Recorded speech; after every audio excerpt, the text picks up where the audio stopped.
ای زمانہ ای زمانہ ای زمانہ ای زمانہ،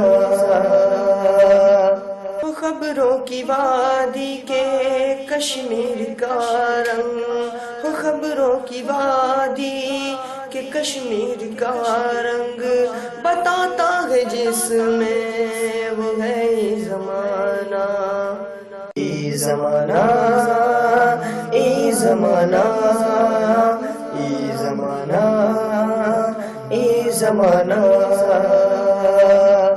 معزز ناظرین اکرام، بیک نظر میں آپ کا استقبال کیا جاتا ہے۔ آئیے ایک نظر ڈالتے ہیں دن بھر کی اہم خبروں پر۔ فرانس میں صدارتی انتخابات کے لیے سیکیورٹی کے سخت انتظامات۔ لبنان میں ریپ کے قانون میں تبدیلی کے لیے انوکھی مہم۔ 2 اسرائیلی فوجی عربوں پر حملوں کے الزام میں گرفتار۔ سوشل میڈیا ای وی ایم میں گڑبڑی ہے یا نہیں، بی جے پی کو ووٹ دے کر معلوم کریں، اس طرح کی بحث سے بھرا پڑا۔ اذان تنازع میں جاوید اختر بھی کودے، کہا آپ کی عبادت سے دوسروں کو نہ ہو پریشانی۔ اب سونو نگم نے ٹویٹ کیا اذان کا ویڈیو، لکھا گڈ مارننگ۔ یوگی راج میں ایسڈ اٹیک، متاثرہ کنبہ خوف کے سائے میں رہنے پر مجبور۔ امر سنگھ پر یوگی حکومت مہربان، ڈمپل یادو، شیوپال اور اعظم خان کی سیکیورٹی میں کمی۔ یوگی راج میں تھانے میں گھس کر بجرنگ دل کارکنوں نے کیا ہنگامہ، پولیس اہلکاروں کی پٹائی۔ دہلی میں ٹرک میں بھینس لے جا رہے 3 لوگوں کی جم کر پٹائی۔ بی جے پی انتخابی حکمت سازوں کا اعتراف، وسیع تر اپوزیشن اتحاد بی جے پی اور اس کے حلیفوں کے لیے ہے خطرہ۔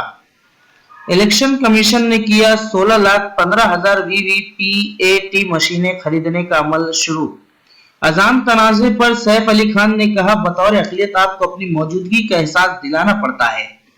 معروف ادیبوں نین تارا سہگل، کرن ناگرکر اور ہرشن مندر نے کی قوم پرستی کی مذمت۔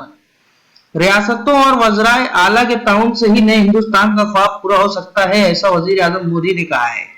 میرٹھ میں کشمیریوں کو ریاست چھوڑنے کی دھمکی دینے والا نو نرمان سینا کا صدر امت جانی گرفتار۔ شوہر کی حیثیت کے مطابق طلاق کے بعد بیوی کے گزارا بھتہ کی رقم طے کی جائے گی، ایسا سپریم کورٹ نے کہا ہے۔ تلنگانہ میں عازمین حج کی فلاح و بہبود کے لیے بہترین انتظامات کرنے وزیر اعلیٰ کی ہدایت۔ اب کانگریس لیڈر پروفیسر سیف الدین سوز نے کہا مساجد سے دی جانے والی اذان کی آواز مقرر کرنے کی ضرورت ہے۔ اعظم خان کو ملا دھمکی آمیز خط، جان کا خطرہ بتا کر سیکیورٹی کا کیا مطالبہ۔ جموں و کشمیر ڈاکٹر اقبال پر لکھی سید علی اعلانی کی کتاب کی رسم اجرا تقریب کو پولیس نے رکوایا۔ آئی پی ایل 10 میں آج ہاشم املہ کی شاندار بلے بازی سے کنگز 11 پنجاب کی جیت ہوئی ہے۔ یکساں سویل کوٹ معاملے میں مسلمان جذباتی ہو کر آر ایس ایس کی جال میں نہ پھنسے، ایسا تیشتا ستلواد نے کہا ہے۔